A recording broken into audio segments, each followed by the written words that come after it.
নমস্কার all beautiful and unique souls. আজ দেখে নেব ঈশ্বর তোমাদেরকে এই সময় কি বলতে চান।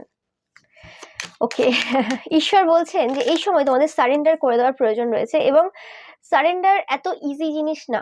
ওকে, অনেকেই মানে যে আমি সারেন্ডার করে দিয়েছি ঈশ্বরের কাছে, ওই মুখেই বলা হয় কিন্তু অ্যাকচুয়ালি করেন, তারপরে ভেতরে ভয় পায়, এই বোধহয় কেউ কিছু আমার বিরুদ্ধে করছে, এই বোধহয় এটা করলো, এই বোধহয় এটা হয়ে যাবে। বিশ্বাস নেই, সারেন্ডার হয়নি, তার মানে সে সারেন্ডার করতে পারেনি ঈশ্বরের কাছে। যে সারেন্ডার করে দেবে তার কাছে কোনো কিছু ম্যাটার করবে না, সে পুরো নিশ্চিন্তে থাকবে। আমি জানি আমার ঈশ্বর দেখবেন, আমি জানি সব ঠিক আছে, it's okay, everything is okay.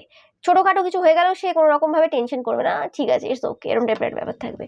তো মানে সেই যে জিনিসটা সেটা বলছেন ঈশ্বর এই সময়, যে তোমাদের সেই সত্যটা জানার প্রয়োজন রয়েছে এই সময়, যে সারেন্ডার করে দিতে হবে এবং কিভাবে করতে হবে, যে যাই হয়ে যাক না কেন ঈশ্বরের প্রতি ট্রাস্ট রাখতে হবে। ওকে, আমি পাচ্ছি এই সময় তোমাদের বিশ্বাস রাখার প্রয়োজন নিজেদের প্রতি এবং কারেজ নিজেদের মধ্যে নিয়ে আসার প্রয়োজন। এবং আরো একটা যে মেসেজ পাচ্ছি, যেটা বলতে পারো সত্য, ঈশ্বর এই সময় তোমাদেরকে বলছেন, ইয়েস ইনসাইট, যে কি হয় যে একটা সময় পর্যন্ত আমাদের নিজেদেরকে কিছু জায়গায় অ্যাকশন নিতে হয়। ধরো আমি তোমাদেরকে একটা এক্সাম্পল দিচ্ছি, যে ধরো কেউ শত্রুতা করছে।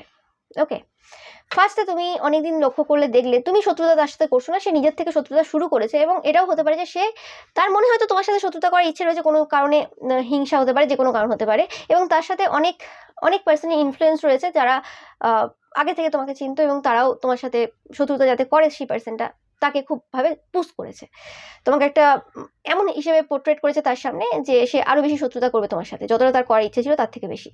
তো একটা সময় পর্যন্ত তুমি দেখলে, এবং তারপরে যখন তোমাকে বলছি ঈশ্বর যে তোমাকে এবার অ্যাকশন নিতে হবে, এখানে অ্যাকশন না নিয়ে বসলে হবে না। যেমন শ্রীকৃষ্ণ অর্জুনকে বলেছিলেন যে যুদ্ধ করতে হবে, তো যুদ্ধ করতেই হবে, না চাইলেও করতে হবে। তো সেরকম সিচুয়েশনে তোমরা হয়তো এসেছিলে এবং সেই জায়গাতে তোমাদের যে জায়গাতে কিছু কিছু স্টেপ নেওয়া ছিল সেগুলো তোমরা নিয়েছো ঈশ্বরের আদেশে।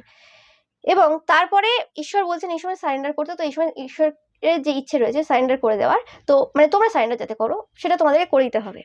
99% কেসে কি হয়ে যায়, স্পেসিফিক্যালি শনি 7.5 যখন চলে তখন মানুষ কি করে, ওই তো শত্রুতা হলো, সবকিছু হলো, অ্যাকশন নিল, এবার তারপরে স্টপ করতে পারে না, সারেন্ডার করতে পারে না ঈশ্বরের কাছে, এবং কন্টিনিউয়াসলি করে যায় করে যায় করে যায়। ঈশ্বর বলছে স্টপ হও স্টপ হও স্টপ হও, করবে না, স্টপ হবে না।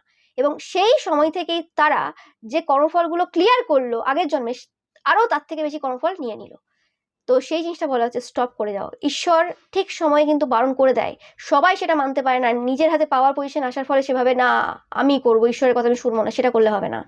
এটা মাথায় রাখো, এই সময় সারেন্ডার করতে হবে, এই সময় তোমার হাতে আর কিচ্ছু রাখা উচিত না। ঠিক আছে, তো এটাই ছিল তোমাদের জন্য মেসেজ।